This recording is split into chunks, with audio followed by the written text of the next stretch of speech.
Hello, everyone. Welcome to Creativity Hive's weekly show. My name is Miriam Haugen. I'm part of the Creativity Hive team.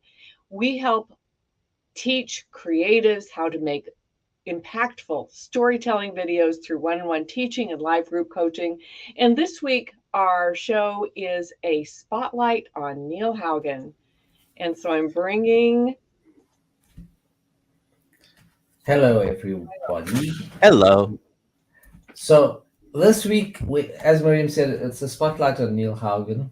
We're going to do a series of these on different people, but we thought we'd begin with, by far and large, one of the most important people that I know, and that's Neil Haugen.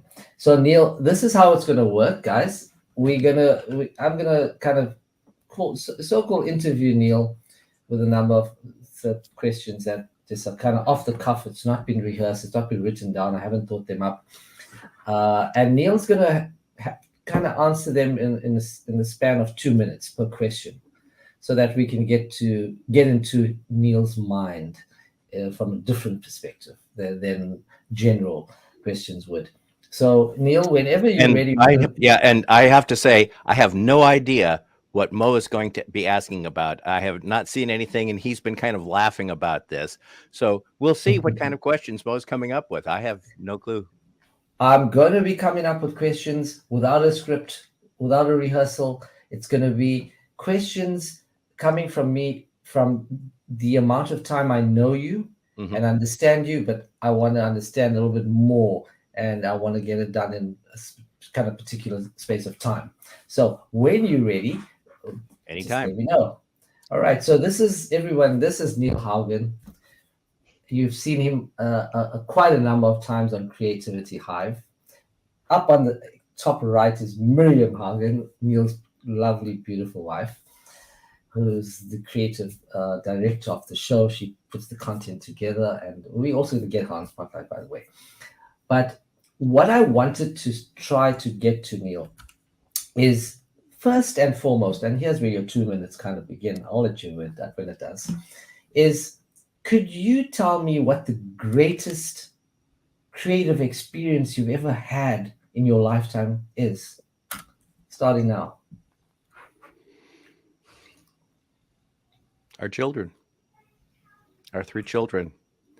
They have been an amazing thing to watch and to help to grow and mature, to keep them intrigued about things, to keep them learning and growing. And they're all adults now. But yeah, the greatest creativity has been that. And the second one would be working with Miriam to help her get more confident in her own abilities and capabilities as both a master photographer and as a business person, which has been a huge part of my life, our entire relationship. Fantastic. Neil's done it in less than 2 minutes, which is exemplary. Right. So the second question would be, what is your greatest achievement within the Adobe ecosystem?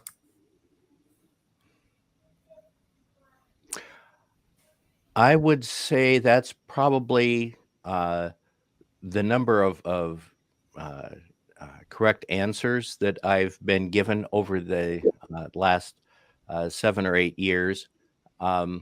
If you go look at my profile, it's kind of an impressive number of correct answers, but I lost, they changed forms from the software underneath from Jive to Chorus here about 2 years ago. And I lost a bit over a third of my correct answers. And on the old Jive thing, you could actually see where you were. And I hadn't ever actually paid that much attention until we were coming up near the end of it. And they were saying that, if you want to get a chance to see where you are in this list, go ahead and check. And so I didn't even know there was a way you could. So I went ahead and looked, and it was like, holy...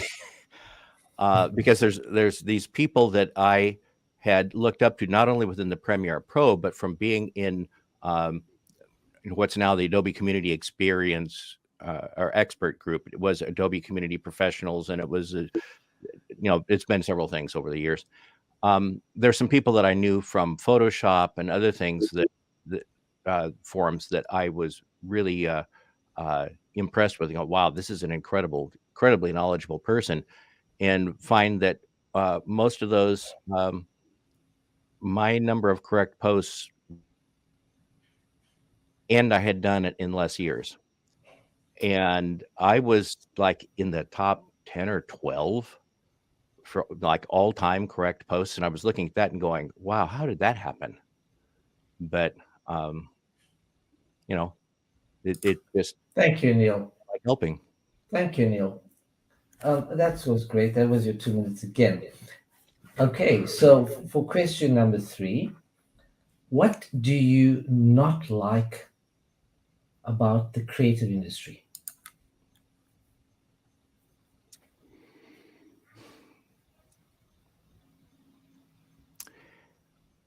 That on one hand, people are so critical of persons, and on the other hand, not frequently willing to look critically at their own output, to separate themselves personally from the projects and everything they're working on, or to separate themselves from your views, because like a constant issue on the Adobe forums, as it is on the Blackmagic forums, as it is on the Lift Gamma Gain, which is a colorist forum with people primarily working in Resolve and Baselight. You frequently get people that can't separate their personal self identity or ego from their ideas. And so if they say that they like this part of the user interface, but this part is stupid, they can't accept if somebody else says, well, actually, that's the most useful part to me. It's that inability to accept the differences. I'm very aware that I don't expect anybody else to have exactly my opinion on anything. And for a lot of people, that seems to be a strange concept, because they assume if they think something, that is the only way that anybody should be thinking on it. And if you think differently, you're wrong, and you're probably, I don't know, evil or stupid or something, rather than just, yeah, okay, so we think differently. Perfect. Thank you. Again, within time. Fantastic. Okay, now the question. Now, I'm going to kick in here and say that for people that wonder about in time, okay, I'm on the autism spectrum, and I am well known for my ability to fill in with all the details that you didn't know you needed to ask about. Yes, but you did need to know. So the question that I've always been meaning to ask you, and if you get it within 2 minutes, you win the prize. Yeah. Is what on earth led you to become such an integrated and integral part of the Adobe, again, the ecosystem, the Resolve ecosystem, the colorist ecosystem, the post-production ecosystem, and I'd like you to leave out the photographic background. Let's assume the photographic background never happened in your life. Let's erase it for a second. And you had to just go from college to this. What were the magnetic portions that drew you to this particular field and not made you a chicken farmer or made you an astronaut or led you down any other path? I love making and manipulating images. And it is something that my brain just is essentially addicted to, and especially the color. That is an easy thing for me to handle. As an autistic person, I do have struggles with executive function disorder at times, where things are hard to make a decision on. And editing, for me, can be very frustrating and very painful, because you have to make all these decisions about cutting right here or right there, or this kind of stuff. And a lot of people love to do that. For me, that's actually at times mentally painful. But working on color, Oh my God. Color and tonal changes, your contrast ratios and everything. That is just, I can get involved with that and hours pass. And I think I've been at it for 10 minutes and it's been 6 hours. So it's the imagery more than anything else. And then of course with video, you throw in the sound and whoa, I mean, who doesn't love playing with sound, right? Well, okay, so a lot of people don't, but yeah, the visual, it's the stimulation, it's the visual stimulation and the ear stimulation. Okay, so in total, you won the prize. So basically, it's the manipulation of content so that it can become something that's beautiful or different or something that's needed by a production team Right. or director, and the manipulation of that is quite intriguing to you and this is why you lead yourself more towards the colorist role rather than more the editing role, from my understanding, because as most people know and some people might not know, Neil is actually a contributing author at Mixing Light. And Just I hear a sweet little now. God, how old is she? Sweet's not the right word. Trust me, you've got the word all wrong. It's not sweet anymore. It's far from sweet. It's a little monster. It's become a total little monster, Neil. I'm a grandparent type, so for me that's sweet. And if she's tormenting her parents, you go, Afsana, you go. So it's not. It's well. Anyway, we'll get to it in a second. So. Oh yeah, okay. So it's the imagery and being able to make something look different, feel different, actually, rather than look is what I'm understanding. Right. That you change the look and it becomes a different feeling. You change the music and you feel a different emotion. So for you, from what I'm understanding, is that you enjoy using emotional changes in your imagery, right? Yeah. Okay, that's great. Now, and then the other thing is, I of course want to understand both why that does make an emotional change and how the change I'm making works inside the program. Right. Which then leads you to get onto the forums and explore and help people so that they can get a clearer understanding of how the software actually allows you to manipulate and why you're manipulating and why should you and then what you should use. Correct. So digging deep into Neil's brain here. Lovely. Neil's been, answering a lot of questions on the ACP forums. He's one of the leading contributing guys, won numerous awards in there and accolades, and has, is a very respected and renowned member of the ACP and teams and other areas where he offers advice. He also does a lot of blogging, fantastic blogs. So just one really quick yes or no question. You enjoy teaching people? Yes? Yes. All right. So this is the next question, and you have 2 minutes again. What is it like teaching Miriam how to edit? It's it's an interesting experience. It's great practice for me. And it's of course great practice for her, but it's our brains function very differently, and so one of the things that is such a great bit about me teaching Miriam how to do editing is it forces me to think about how a very, very different brain works.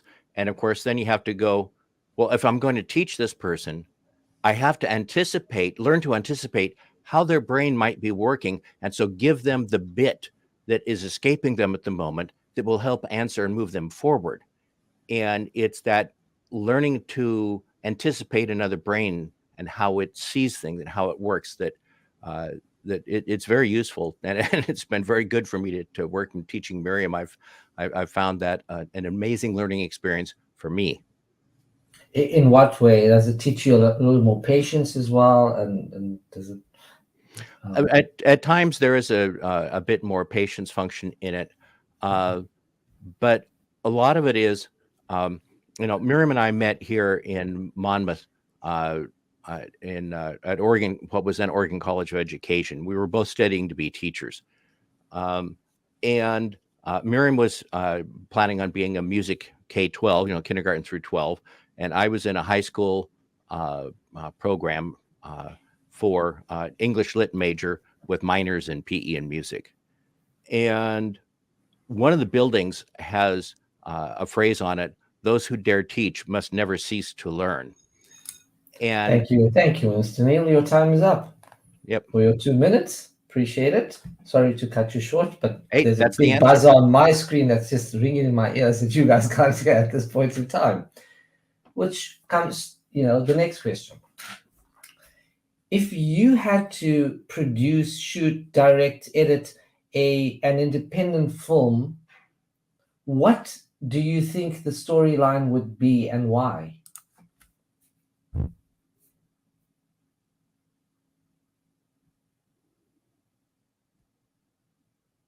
Why would you want me to do that? That's an thing that I've not thought of.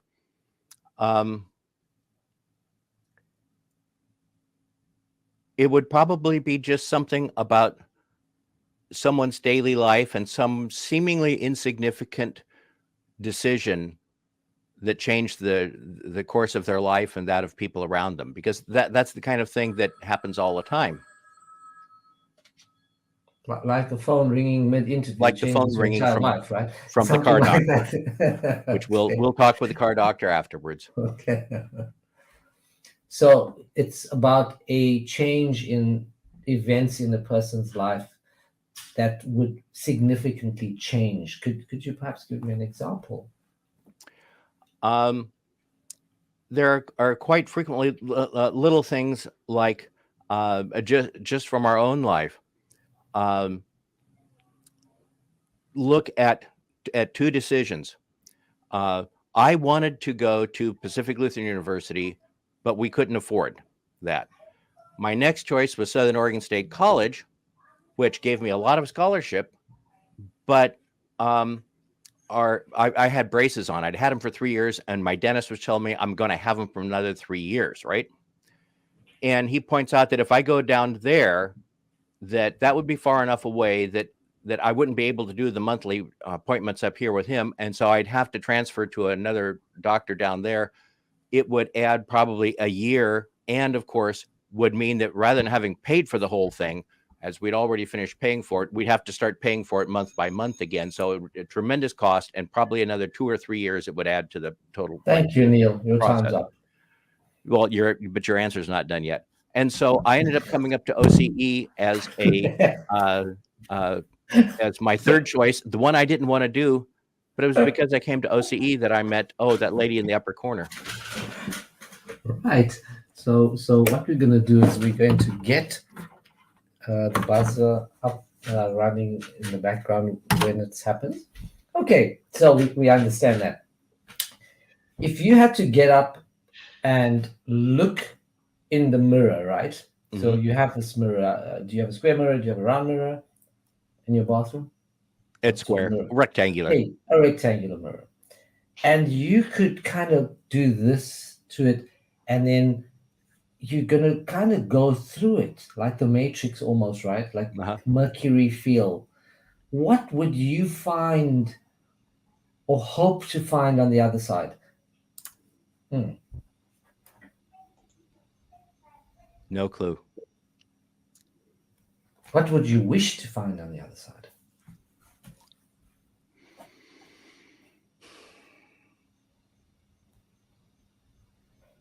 Maybe some, a better understanding of how to relate with the many people that find me odd or frustrating or difficult to relate to because our brains are different. That's been a huge source of frustration in my adult life. And, and it's one of those things that we didn't know I was autistic until we had two of our 3 kids were diagnosed. And then in studying what it is, I realized why there's been so many odd interactions and why some people get so angry with me just being in the room. I mean, I'm one of 400 people in the room. They see me and they get angry. I've never even talked with them. What? But understanding what the heck is really going on there. And here I thought, Neil, well, if it was me, I'd be like, I'd find a really big house and 17 Lamborghinis, and just a big pool, and that's what would be on the other side of the world. But it's a great answer nonetheless. So you would try to find explanations behind things that are not quite evident to you on a daily basis, which Correct. makes a very, very interesting answer. Okay, so you won the prize there again. You came in under time. Whew, no buzz. All right. In terms of you being a post-production person, a colorist, and being in the tech field, if you could choose anything beside that particular field to be in, but still within the tech field, what do you think you might choose and why?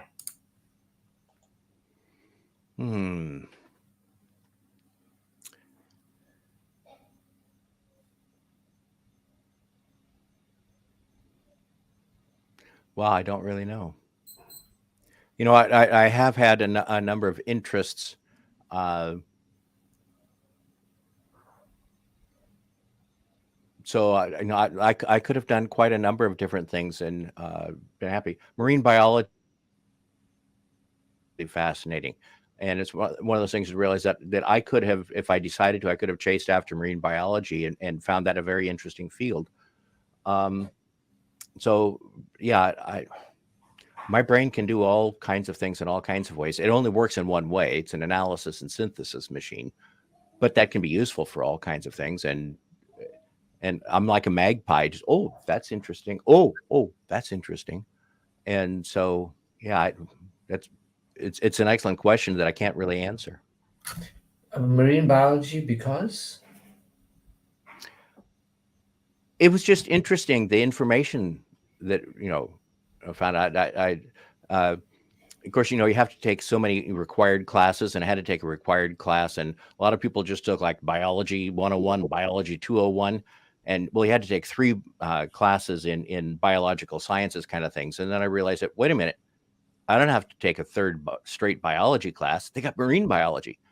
And so I took that instead. And that was one of the more fascinating classes I had in college. I really enjoyed the class. And of course, it's like with anything else I did in school. The classes that I enjoyed, I got A's on easily. And the classes that I found boring, I forget to attend. Oh, damn, I had that class.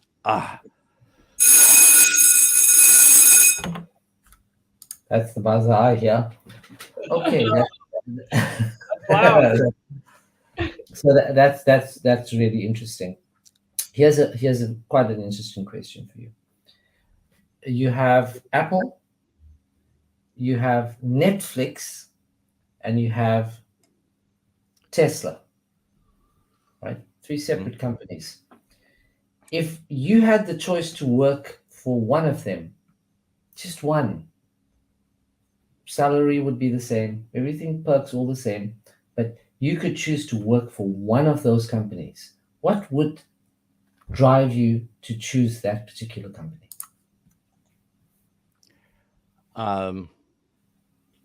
Not Netflix. I have certain issues with Netflix. Tesla or Apple? That's a good question. I've never owned one piece of Apple kit in my life. Nothing. And have been, have always looked at Apple as being, the old kindergartner. If something was mine yesterday and I want it back, it's mine.